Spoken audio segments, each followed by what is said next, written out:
press menu, mono menu, then maintenance will appear on the screen panel, then press arrow up until you see the number 8, then press OK. Then press arrow up, then 0, then OK.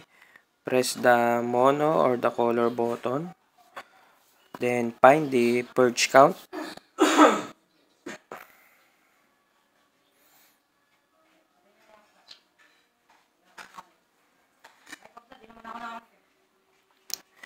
So when you see the purge count value, press arrow up.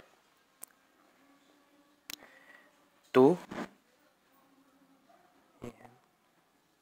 Okay, then press arrow up until you see the number 7. Then press the arrow up, number 8. Then okay, then arrow up again, number 3. Yan, 2783 used to clear the purge count value.